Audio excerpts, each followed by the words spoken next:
Продолжуваме ние со утринската програма, уште следниве 30 на минути. Граѓанската организација Конект со солидарна линија за донаторски фонд за поддршка на семејствата на загинатите и засегнатите од пожарот во дискотеката во Кочани.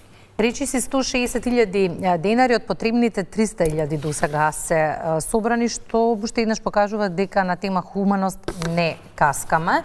Што можеме да сториме во моментов, дознаваме од нашиот соговорник. Велам добро утро за Виктор Мирчевски, програмски директор на Конект. Виктор, добре ни дојдовте. Добро утро. Него работите ова сами со бројни граѓански организации, солидарно за поддршка на оние на кои што им е најпотребна во моментов.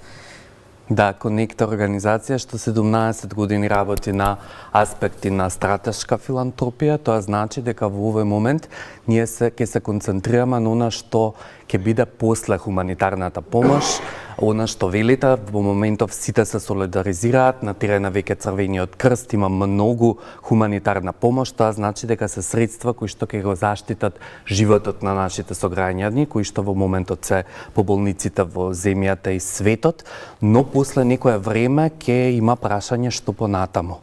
Во претходниот разговор разговаравте кои се фазите низ кои што ќе поминат нашите сограѓани низ оваа колективна траума што и сите не засега, а тука главен партнер се здруженијата на граѓани кои што имаат стручноста и знаат како во овие моменти да бидат прв одговор на криза.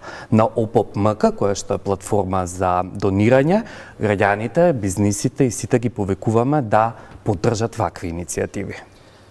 Виктор, средствата ќе бидат наменети за различни цели. Како ја имате дефинирано, ајде, ако можам да ја наречем, таа агенда за распределба на средствата? Така, во моментот правиме и на терен проценки на потребите, кои што се многу важни, за кои што тек допрва ќе дознаваме што е потребно, но има различни целни групи кои што се и такако засегнати.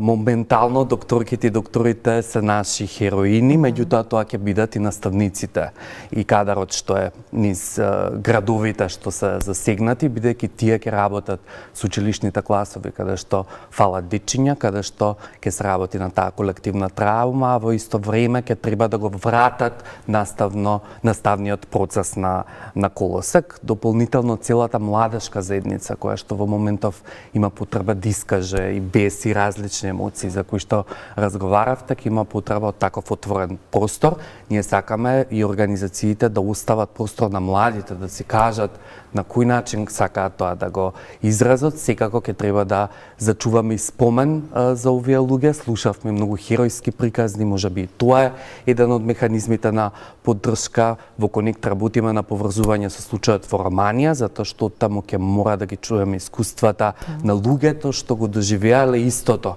во слични околности и начините на кои што го надминале сето ова, а секако и повик за превенција да не се случи повторно и на кој начин можеме да превенираме следен ваков случај. 300.000 денари се минимум за да се одговори на некои првични потреби, што доколку не се собера овој износ. Така. На УПОПМК всушност за секоја кампања која што проверена имате и одговор на ова прашање и тоа е многу значајно. Во суштина јас смитам дека ќе исполниме целта и таа е доволна за некои првични потреби, меѓутоа и со она што во моментов го имаме, веќе може да се направи нешто, да се дадат насоки на наставниците за работа, да се овозможи да се поддржат иницијативите за некаков меморијален парк што веќе постои во заедницата или да се донесе експертизата од Романија.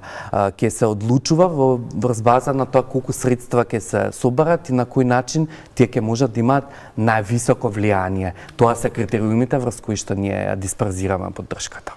Можност за донации имаат и општествено одговорните компании. Колку до сега тие донира, колку се вклучија во целата оваа акција? Се одзиваат компаниите и многу е добро што веќе се дел од заедницата и како што видовте тие беа и првите кои што од израз на сочувство веќе преоѓаат во фаза на директна поддршка. Освен донацијата, компаниите можат на многу начини да поддржат. Едно е како и вие да овозможат овие пораки за донирање да стигнат до повеќе луѓе. Потем, помеѓу своите вработени да го поттикнуваат донирањето и тие донации да ги удвојат. Друга можност е преку производите процент да оди за донирање и тоа да го правиме долгорочно, затоа што во наредните 6-12 месеци ќе се занимаваме со зацелување на трумата, но потоа ќе излегуваат потреби што и како значат, така што компаниите можат исто така да поддржат и специјални проекти, интервенции на граѓански стручни организации кои што на терен ќе работат со засегнатите. Оно што е многу важно е транспарентноста во собирањето на донациите. Затоа многу се дискутираше и на социјалните мрежи, се отвара различни прашања, бидејќи се чини дека од сите страни некако се отворија сметки за донирање покрај на официјалната која што за старт ја видовме од Црвениот крст, па се отвори прашањето колку навистина тие средства ќе стигнат до крајната цел.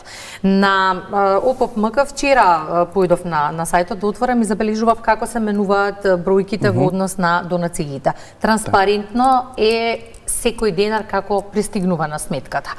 Како и кога ќе се распределуваат и тоа ќе биде, се надевам, транспарентно. Точно, транспарентноста е многу значена, но ОПМК, иако има еднославно име, во позадина е многу софистициран систем на проверка и безбедност на донациите. Од еден аспект е проверката на самите приматели.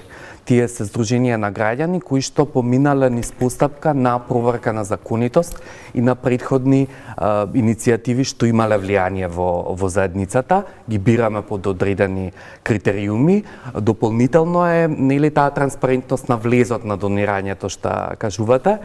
Ние имаме повеќе слоеви на проверка на тие трансакции. Во моментот вие може да видите и што се раскнижува, затоа што тие поминуваат низ банкарски системи, а и во скрстана проверка во Конект.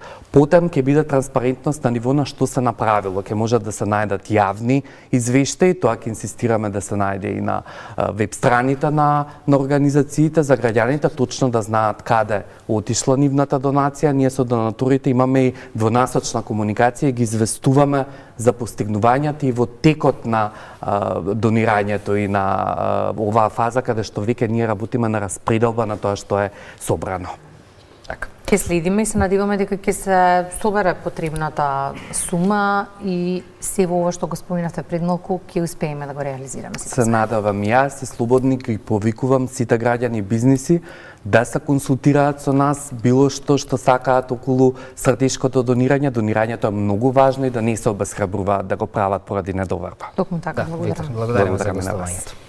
Црвениот крст секако со поддршка на граѓаните од пред 10 дена во различни сегменти, меѓу другото отворена е сметката на која што може да се донираат средства. Ја имаме изјавата од сајт Саити од Црвениот крст, доколку ни е подготвена можеме да ја погледнеме, а доколку ја имаме одлична режија, тој меѓу другото изјави дека за да се префрлат средствата потребно е и трансакцијска сметка и матичен број со писмена изјава на сопственикот за понатамошно користење. Ќе биде секако се транспарентно.